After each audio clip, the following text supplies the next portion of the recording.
everyone, my name is Chelsea and welcome back to my channel. For today's video, I have my February book haul and wrap up.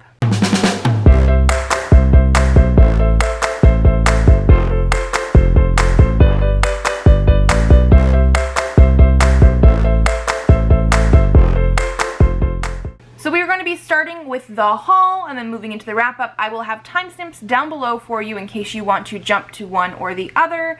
But basically, all of my things are sort of together because I'm doing a challenge this year where for every 2 books that I read that are not rereads, I'm allowed to buy 1 new book. And it ties into my TBR game because if I buy too many books, I have a punishment for that game. So everything is a little bit connected. We are going to start, like I said, with the book haul, which I feel like is pretty reasonable. I think I have more books this month than last month because I definitely purchased some things for myself this month, whereas last month I didn't. So let's get into that. The first thing I have here is a new book that I purchased for myself, but it's not going to count for the whole read 2 books, buy a book thing, because if you watched my last book haul / wrap up, I received birthday presents because my birthday is in January, and 2 of my friends sent me the exact same book. I don't know how Amazon let that happen, but they did. So what I have here is basically a replacement for one of the extra copies of The Darkness Outside Us, which I'm very excited to read, but I wanted a replacement. So my replacement here is the Sunbearer Trials by Aiden Thomas. I absolutely 100% loved Cemetery Boys. Like, one of my favorite books. Actually, it might have been my favorite book the year that I read it. 2020? I think it was 2020. I absolutely loved it. 100%. I was iffy. Like, I did read the other book that he wrote, Lost in the Neverwoods, and I gave it like a 3. It just wasn't necessarily my thing, and I know that one was written before Cemetery Boys, and this one was written after, obviously. I love the cover. I love the concept. Like, we have this fantasy world where I believe everybody is sort of descended from these different gods that are there, and they're gonna have some sort of Sunbearer Trials where people go in, and I think it's similar to the Hunger Games in the fact that, like, the people that are going into this, if they don't make it, die. I'm pretty sure. But I'm very, very excited to read it. I've heard many, many good things. And so this is my replacement for that book. So it is a new book that I'm hauling. It is going to go on my TBR, but it doesn't count for my stuff. Does that make sense? The next book I'm hauling here is Chain of Thorns by Cassandra Clare. This is the last book in the Last Hours series. I actually went to a book signing for this, so it is actually signed and personalized by the author, which I'm very excited for because I have been in love with Cassandra Clare's books since I was like a senior in high school. I think that's around the time the first Mortal Instruments book came out, City of Bones, and I have read everything else since. I have not finished some of her collaboration work, like her and Holly Black doing the middle grade stuff, although I have them all. But so I've read like everything, and I need to finish the series. It is a nice chunker book, and because it is the 3rd book in a trilogy, which is actually like a sequel book to the prequel book to the Mortal Instruments series, like everything is very interconnected. I don't really know how I can explain this kind of stuff except for the fact that it is Shadowhunters. They're dealing with fighting demons and that kind of thing. And this one is one of the historical ones because she has some modern day settings and some historical settings. But yes, I had to get this. I went to the signing. It was like a Q&A thing too. It was very humorous and just like, she's so personable. Like, I was very much enjoying myself there, and I need to read this one because I have not yet, but I did pick it up. The next one I purchased for myself is Something Wilder by Christina Lauren. This one was one that I've had my eye on for a little while, and it showed up in my Costco, so on sale, basically. Perfect editions and everything, but just a little bit cheaper, and so obviously I saw it, I had to get it. This is going to be an adult romance. I don't actually remember much else about it. It's going to be the daughter of a treasure hunter and apparently going to go through the desert. I don't know, but I'm excited because it's Christina Lauren, and I have really enjoyed like all of the ones that I've read so far, which have not been that many, granted, but I've really enjoyed them, and I'm very curious about this one. The next books I have here are all going to be parts of book boxes. So the first one I have here is Exes and O's by Amy Lee. This is the January Afterlight subscription from Illumicrate. Afterlight is their bi-monthly romance subscription. I'm trying to be better about what boxes and stuff I actually get. So as you will see here in this haul, I did not get January's Illumicrate because it just didn't seem like a book that I wanted to read, but I did get the romance one because this one sounds very intriguing to me. This is going to be about a woman who is like curious about why she can't keep a man and is going to be like questioning her exes about what went wrong, I'm pretty sure, or like trying to give them a second chance, something like that. And she ropes in her like neighbor or friend or roommate or something to help her, and then they develop feelings. And I'm very excited. I love the colorway that they did for this because obviously they changed the color of the cover. And then we just have like a really nice like minty green underneath, but we do also have art on the end pages and it's different on both sides. Like I just absolutely love when book boxes give us like special things like that. Here's also the back of the dust jacket because I love the little heart balloon. But yeah, I'm very, very excited for this one. And I think this one is the first, from my understanding, Afterlight box where it's actually signed by the author and not just a like digital signature. I'm okay with digital signatures, but like it was cool to see. Oh yeah, and pink edges. Like, it's beautiful. Then I have started getting a new subscription box, but again, I'm being really good about going through and seeing if the books that are coming in are things that I actually want to read or not. So this is another one where I got January's box, but I've actually skipped February's, but I think I'm getting March's. So it's Rainbow Crate box, right? That sounds complicated. Yeah, Rainbow Crate book box. So it's Rainbow Crate. So January, they had As You Walk On By Julian Winters. I absolutely love this new dust jacket that they did because like under this dust jacket, they do actually have the original, which is this one here. But I love how they did this one because it looks very similar to like Breakfast Club vibes, which I think is part of what they're trying to go for on this. I also love how in the inside of the dust jacket, they always have these like nutrition facts about like what the book is.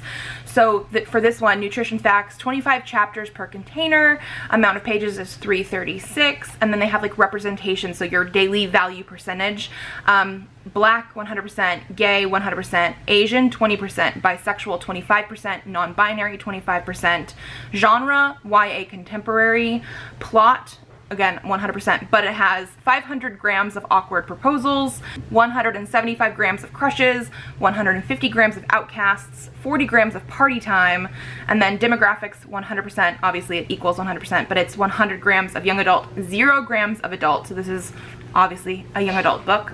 And then point of view, first person present. Like I just think that is so clever.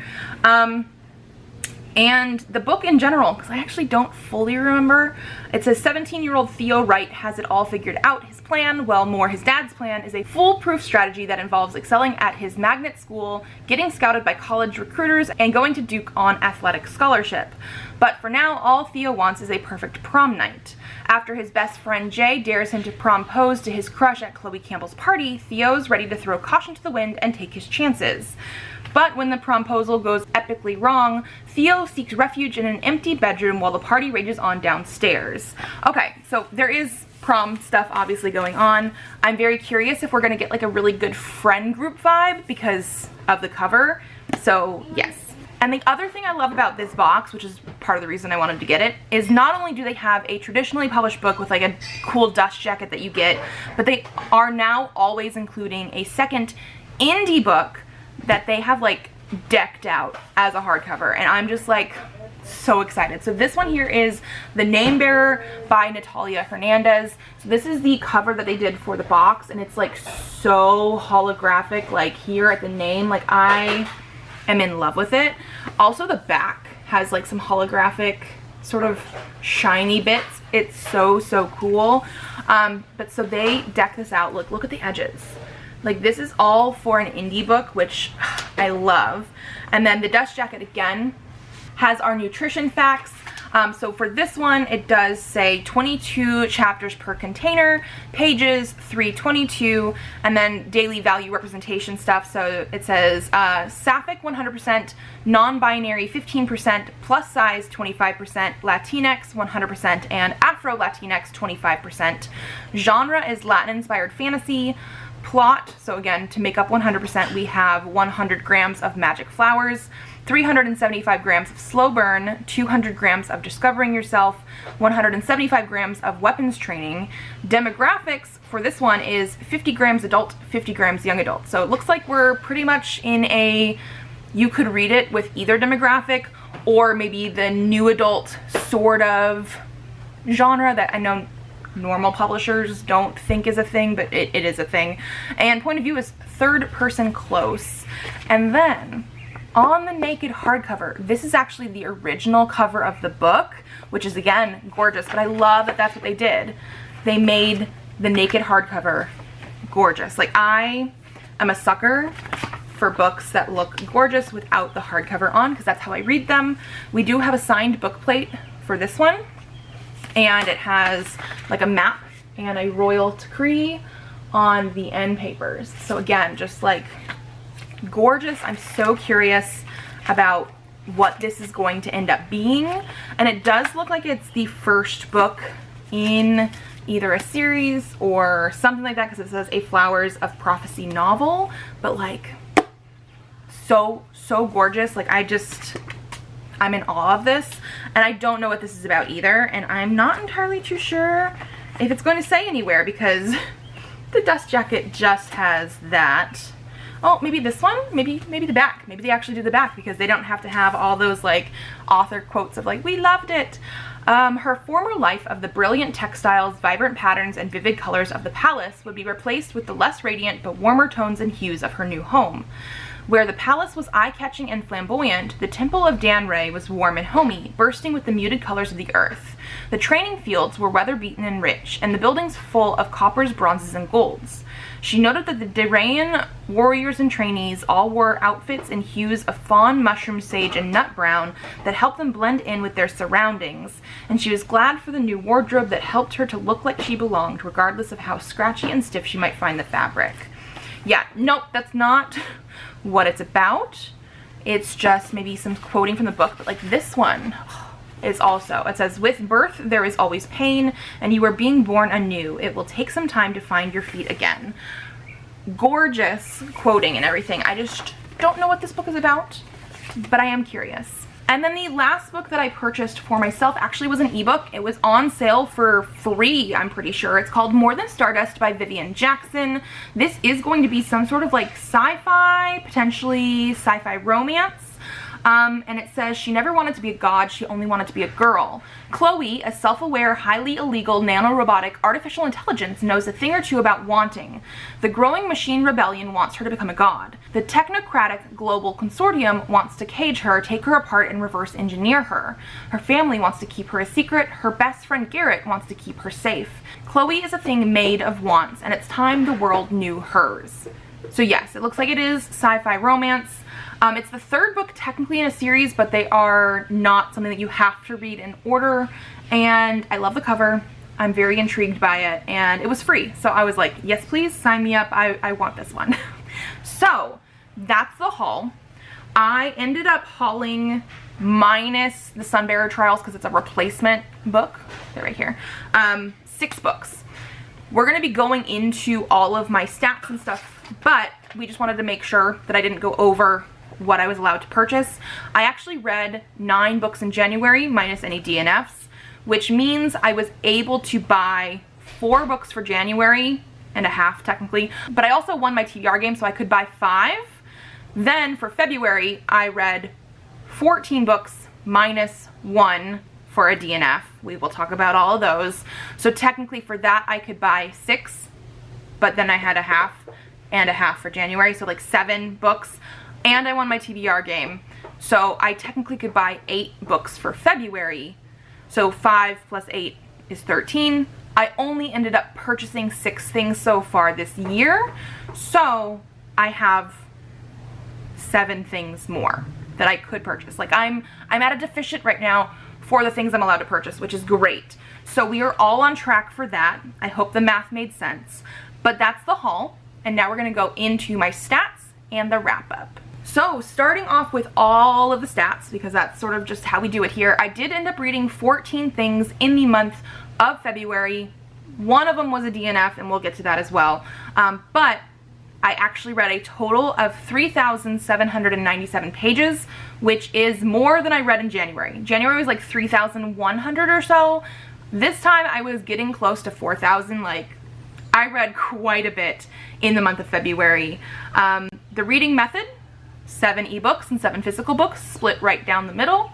For the genre, I was all over the place with the genre. My 2 highest genres were fantasy at 3 books and romance at 3 books. It was February. I was planning on reading a lot of romance. Not everything ended up being romance that I read, obviously, but I think I did pretty well. I also read 2 science fiction, 1 dystopian, 1 paranormal, 1 magical realism, 1 thriller, 1 horror, and 1 contemporary. So yeah, quite a gamut of things. For the book format, I did read 1 book that was a short story, and it was so short that I did not want to label it as a novel, so I did label it a short story, but otherwise I read 4 graphic novels or comics and 9 novels. 2 of the books that I read were indie, and the rest were traditionally published. 1 of the books was a gift, and 13 of them were books that I had owned previous to this year starting, which is great. We are on a roll that way. For the age categories, I read 1 middle grade, 1 young adult, and the rest were adult titles. So 12 adult titles. Yeah, I definitely think I'm reading more adult stuff as we continue on, but that's pretty good. So now, star rating. Again, I was all over the place for star rating. I had almost every single star rating possible. So I ended up with 2 1-stars. One of those is a DNF because I label my DNFs on my charting as a 1-star, but one of those was actually a 1-star read, and we will get into it. I had 1 2-star, 1 2.5 star, 3 3 stars, 2 3.5 stars, 3 4 stars, and 2 5-star reads. Again, a great variety of whether I liked it or not. I was hoping to do better at this time of the year. Like January was also not so great. My average rating for this month was 3.18, so again, just like right in the middle. Like I want the reading levels to go up. I want to read a bunch more books that I'm very, very excited about. And so far, it's hit or miss. So yeah, we're going to be jumping in. We're going to start with the lowest book that I rated and go to the highest book, my favorite book of the month. We're going to start with the DNF just because I feel like this is a little bit easier to talk about than my actual 1-star, but like they're both labeled as 1-star right now. My DNF was The Trouble with Friends by Cheryl Phipps. I actually did do a vlog for Rom-Comathon where I vlogged throughout 1 whole week, and that's where I read the majority of the romances that I'm going to talk about. And because I vlogged it, I do have a lot more thoughts and feelings, but this one was a DNF. I don't even remember exactly how far I got into it. I read at night for like at least half an hour or so. It might have been a little bit more, and it just got to a point where I stopped for the night, wasn't entirely sure I wanted to continue, and then by that morning I was like, you know what, I'm done. Basically, this is a story that was supposed to be friends to lovers, and I'm pretty sure it does get there eventually, but the way the story was written was very passive. Everything was about what happened in the past, what our character was feeling about what happened in the past, and none of it was like actually like, let's go do something and explain what's happening. It was our character being like, oh, I've been in love with my friend for ages, this is what he used to do, he used to be married, I didn't like it when he was married. It was a lot of that kind of thing. So he used to be married, obviously. He has a daughter that he shares with this other woman, and he's very like, why did I ever marry her? Like, there's no reason, I guess, in his mind of why he was in love with this woman before or why he had a kid with her before. But like, we don't really get the current sort of feelings either. It's all just sort of reflection on what's going on. And it's supposed to be friends to lovers. So we have our guy character of Jack and our female character of Jillian, and we do get both of their points of views. It starts off with her being really, really in love with him. At least that's what she tells us. Again, we don't get to experience it with her. And she apparently does not like her body because of her boobs being too big. Like literally that's the only thing that she doesn't like about her body.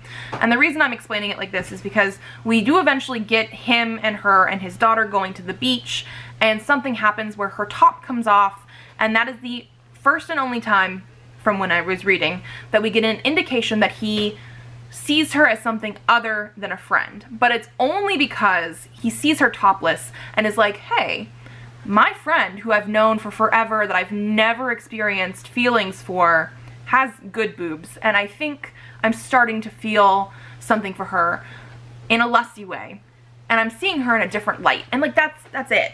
Like I couldn't get past that.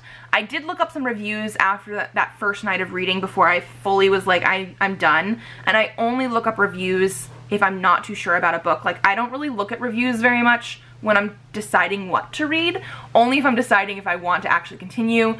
And there were some plot points that were going to come up later where I was just not into it. It didn't seem like very romance feelings to me, and based on the writing style and some of the stuff that I saw at the beginning of the book, I was like, you know what, I'm just not going to read this. It is not something that I want to read, not for me. So that was my DNF. The book that I actually rated 1 star is not this entire thing, because this is a collection of 4 books that are the Bachman books. I think a bookmark or something fell out of there, by Stephen King. So this is from like the 1970s, some of his really, really old works, writing as Richard Bachman as Stephen King. I do have a Stephen King vlog coming out. I think actually my first one's gonna come out like next week for you guys, where I go into, with detail, a lot of the books that I'm reading for the vlog. I'm not reading everything in this book. The one that I read was Rage. Rage is actually something that is out of print. You cannot get it new. You cannot get it on ebook as far as I'm aware. The only way that you can get it is if you find a used copy somewhere in a book like this, the Bachman books. Because this book deals with a school shooting. And because I'm having a vlog coming out with Stephen King stuff and going into detail about a lot of things, I'm going to try and keep any Stephen King book reviews in this video a little bit shorter. But basically, Stephen King himself pulled it from print because it's not appropriate anymore. Back when he wrote it in like the 60s and 70s, it was not something as prevalent in society as it is now. And let me just tell you, everything about it is handled the wrong way. It is not a good representation of any of that kind of stuff. It is very gross and disgusting to read and look at, especially when you're reading it now. And so yeah, it was only like 100 and something pages, so I did finish it, but it is probably the worst thing that I have read in a while. Okay, moving into my 2-star read, I have Revival Volume 1 by Tim Seeley. This is something that I was very interested in when I first started reading. I actually was supposed to read like the first 3 volumes for my TBR game, but I decided to DNF the series after this first volume, and I'm allowed to do that without any consequences because life is too short to not DNF things that you're not enjoying. But basically this is an Image comic that came out, I think this first volume came out in like 2012, and it is about like the reanimation, the revival of dead bodies so that they are more human. They're not like zombie, they just sort of survived coming back from the dead, and there's quite a few of them in this town. And so it is very intriguing in that way. There are some horrific parts because they came back. They're human, but not all of the people that came back are perfectly human, you know what I mean? So I was very curious about where this was going to go. My issue with this is it is very racist, especially towards Asians. I can't remember because they did specify, I think it's Hmong or something like that, they specified the race of people that are living in this town, and it's not just them obviously living in this town. There's a whole bunch of different races and, you know, rich and poor, that kind of thing, but every single character who is Asian in that way from this one place, they're yellow. They are full on yellow with green undertones. They're the only ones. The people that are Caucasian, they look normal with normal undertones. The people that are brown and black, they look normal with normal undertones. But if you're Asian, you are full on like almost Simpson yellow with green undertones, and it just did not work for me. They also had some racist like dialogue and stuff, and I know this is 2012 and like some of it probably, you know, was the norm back then, but it was just something I could not get past. And so no matter how intrigued I was by the actual premise and the sci-fi horror nature of it, I'm not going to continue. Okay, moving into my 2.5 star read. This actually goes in part with a 3.5 star read that I had. So I read 2 volumes of I Hate Fairyland by Scotty Young. This is a series that I've heard amazing things about. It's very satirical, not exactly tongue-in-cheek, like it's very in your face, but it's a series about a girl who gets transported through a portal to Fairyland when she was a child, and she's supposed to solve this quest in order to go home. You know, like those very fantastical portal fantasies. However, she like doesn't, and ends up being like an almost 40-year-old woman stuck in this child's body, and it's supposed to go from there. I gave the first volume of this, Madly Ever After, 3.5 stars because it's not necessarily my favorite, but I think it did the concept well, especially of Gertie being a character and being very crass and angry at the fact that she is still in this fairy tale world when she didn't even really want to be there in the first place. She's having a hard time trying to figure out this quest that she's supposed to go on, and I liked that aspect of it. It is very violent, a little more violent than it needs to be. Like, she just automatically goes for the violence in any situation she is in, which is probably why she's still stuck in Fairyland. But I liked it enough that I wanted to continue. I read the second volume of the series because the first one ends not exactly at a cliffhanger, but it switches the narrative a little bit. The second volume of this I gave 2.5 stars because it did not make any sense to me, because the plot line is very different from the very first volume. Again, very violent, but it didn't feel like it needed to be. It tried to bring in a whole nother like cliffhanger thing at the end of the volume, but I just was bored throughout it, no matter what was going on, because the humor just didn't seem to be as humorous anymore compared to the first volume. So yeah, the first volume I thought was pretty good. I have some friends on Goodreads that actually like these a lot, but I just don't think it necessarily was for me, and the second volume let me down even more than the first one, so I'm just not going to continue with the third and fourth. Okay, moving into the 3-star reads. We actually have a few of these now. The first one I have here is The Stand. Again, it will be in the Stephen King vlog. I finally finished The Behemoth of The Stand. This one is one that I had been mentioning for years that I was going to read. I actually did it. It took me like almost the entire month of February, but I finished it. And this is a 3-star for me in, I think, maybe a slightly different way than like, oh, I read this book and it was just okay. This book has 3 different parts to it, and it's called like book 1, 2, and 3. Book 1 really deals with what The Stand is about, like at least in my mind, of like when people talk about, oh, The Stand is a Stephen King book and it deals with like a pandemic. There's like an engineered flu, like there's a test tube here and people are dying, and there's like sole survivors of different places and they're trying to come together. I liked that aspect of it a lot. I thought the atmosphere was really good. I thought it was very interesting to see how these people were trying to survive by themselves. I was curious to see how they were going to continue on and go after this sort of like dystopian thing happened to the world. Like, it was very interesting, especially when you consider the fact that COVID happened as well, and this is a very much more serious disease, but it was interesting to see it that way.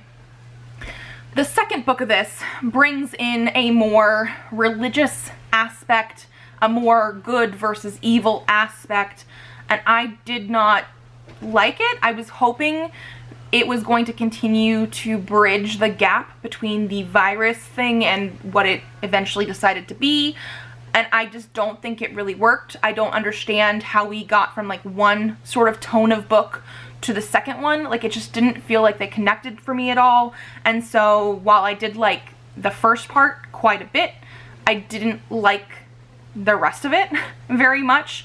And again, I go into this in a lot more detail in the vlogs, but yeah, I don't know. I was hoping for more. Like, I thought I was gonna like it a lot more than I did. The next 3-star I have here is Once Ghosted, Twice Shy by Alyssa Cole. This is a novella that is actually part of the Reluctant Royals world, and I gave it 3 stars. This one was a very short read, only like 100 something pages, and it was very middle of the road for me because this is supposed to be a romance that did the second chance trope, and it definitely does have the second chance romance, but for such a short book, it goes back and forth between the second chance and the first chance, and I never really got to see the romantic buildup between the characters, and so it just left me feeling like this should have been a longer book. Like, I really felt like it needed more development to make me want to root for the characters.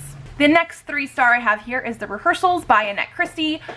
This one is not badly written whatsoever. I think I just wasn't fully expecting the tone that this one had, because I did go into it expecting more of a romance than it was. Like, I would not consider this a romance, but we do have 2 characters here. I think it's Meg and Tom, who, this is like the eve of their wedding. They're going to have their rehearsal dinner, and they have secrets from each other, and these secrets come out and end up making them call off the wedding. However, at that point, they then end up in a Groundhog's Day time loop and go from there. It was very hard to tell if this was supposed to be a romance between them or if it was going to be like, we should break up. Like, the vibe of like how they were going to fix this was very interesting. I did like the time loop aspect. However, they're both in the time loop together, and so I felt like the character motivations for each one conflicted a little bit. And I don't think this is necessarily a bad book. I think if you're looking for a little bit more stark reality instead of romance, you probably would really enjoy this, because I did like the writing style. So I definitely want to try more by this author. I just don't think this one was exactly what I was looking for.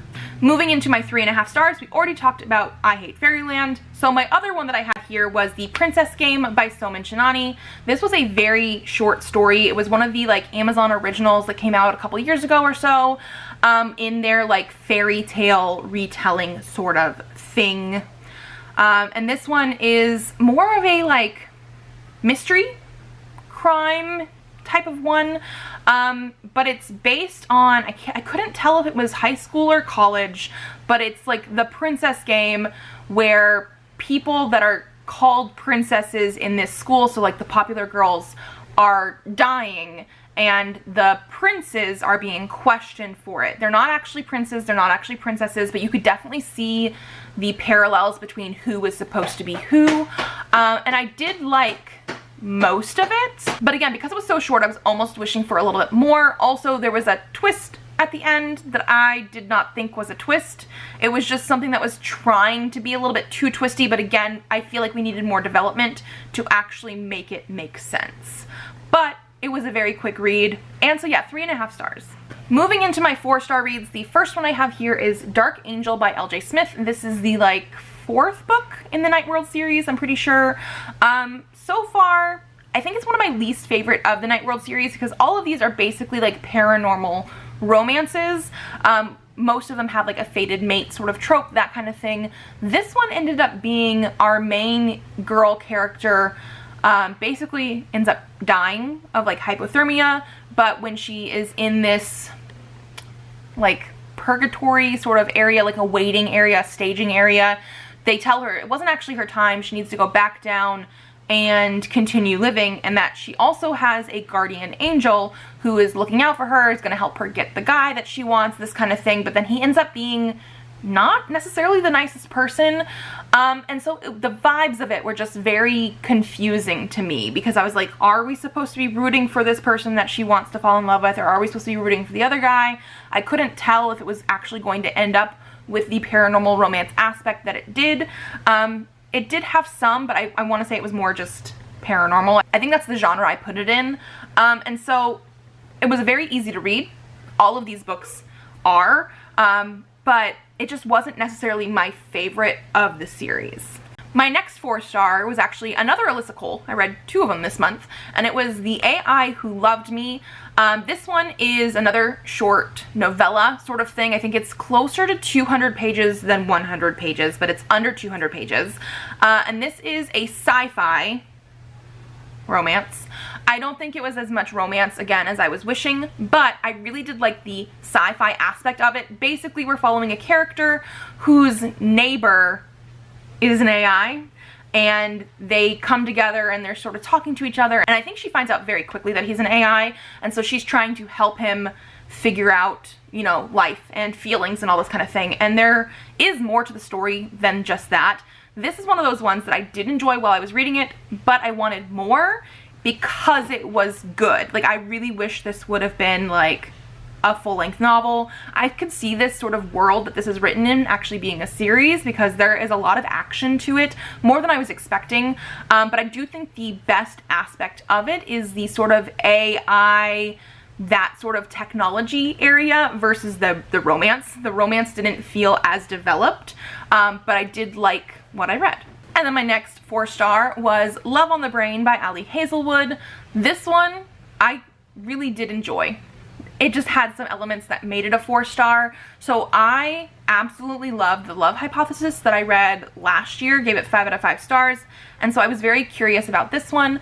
I do think it solved the issue of having the main character talk about how tall the guy was at the beginning of The Love Hypothesis. That one happened like multiple times over 50 pages. This one was spread a little bit more throughout, so we did still have that kind of thing because it's a very common trope in romance, but it wasn't like overdone in my opinion. I did like the science aspect of it. I liked a lot of this, and again, this is part of the rom-com-a-thon vlog that I did, so you can always see that as well. Actually, a couple of these were. I have it. Anything that was like a romance basically was in that vlog. But I talked about a lot of the good things and a lot of the things that made me not as comfortable with it. And so one of the things that I do want to say is that there is sex in here. It is quite steamy at certain parts. There's only a couple sex scenes, but one of them was very well done in my opinion. I thought it was placed at the right part and made sense. The second one grossed me out. Like, it was just not a good sex scene at all. Like, it was not good. So it was very interesting that I had both of them in this book, because usually the author either does pretty good sex scenes or they just don't, and we had one of each. And then also our main female character of B is a little bit like hard-headed, because it took her forever to realize some stuff that felt very obvious to me as a reader, obviously, but also to realize that she was in a relationship. Like, they were getting into like, hey, do we want to move in together? And she's like, oh, this is just fun for the night, and like, he doesn't want to see me like that. And I'm just like, how hard-headed can you be? Being somebody that's working with NASA right now about neurotechnology, how hard-headed are you? So overall, I did like it, but there were elements of it that I didn't like as much. Oh, also the end of the book felt very similar to The Love Hypothesis, but not executed as well for the conflict that they had. Like, I really liked the one in The Love Hypothesis. This one didn't quite work for me. Almost done here. I'm moving into my 5-star reads. The first one I have here is Saga Volume 10 by Brian K. Vaughan and Fiona Staples. Yes, it did take me this long to actually read the volume. I read the first issue back when it came out, like January of last year, but I like to have a little bit of a backup, and so being able to read multiple issues at a time is great. And yeah, for being back in Saga after that hiatus and the heart-wrenchingness of Volume 9, I was very happy with this one. We get to see a lot more of Alana and the kids growing up and sort of that experience after everything, because there is a time jump between Volume 9 and Volume 10. I'm very curious about where some of this is going to go, and I know I can't really get into a whole bunch of stuff because of the fact that it's Volume 10 in a series. But I absolutely love Saga. I've talked about it multiple times on my channel. It's a sci-fi fantasy that has war in the background of it. It's very like our race against your race, but then it's also pulling in all these extra planets. It's very like overreaching, and the commentary for a lot of stuff in this series is just like perfection. And so yeah, I'm very excited to read more in this series. And then finally, my favorite book of the month was Lodestar by Shannon Messenger. This is the fifth book in the Keeper of the Lost Cities series. I adore this series so much. They are thick, chunky middle grade books, but they read quite quickly because it is middle grade, but it's middle grade fantasy. Again, because it's so far into the series, I really can't get into like what each individual book is about. The main character in this series is Sophie. I think she's like turning 14 in this book. At the very beginning of the series, she's like 11. and she finds out that she's not actually human, she's like an elf, and we eventually get her going to school and learning about this culture, and there's conspiracies and things going on. There's like factions in this world of like this faction against that faction, and they don't believe the same things are appropriate for the elves as everybody else. And I love this. I love the found family aspects. I love the friendship aspects. This is one of those series that, yes, it is written for a middle grade audience, but it obviously goes past that. Like, you can be a 33-year-old woman and like enjoy all of this. Like, I am so into this series that I definitely need more of it, because every single book I devour and I'm enthralled with, and I get sucked in every single time. So yeah, my favorite book of the month, 100%. And that is going to be it. I think today's video was a little bit longer than I wanted to, but I read quite a bit and then I had to haul some stuff. So yeah, if you guys like this video, give it a thumbs up to let me know. Subscribe to this channel if you'd like to see more videos. I have videos coming out on Tuesdays and Thursdays, so I will see you then. Bye.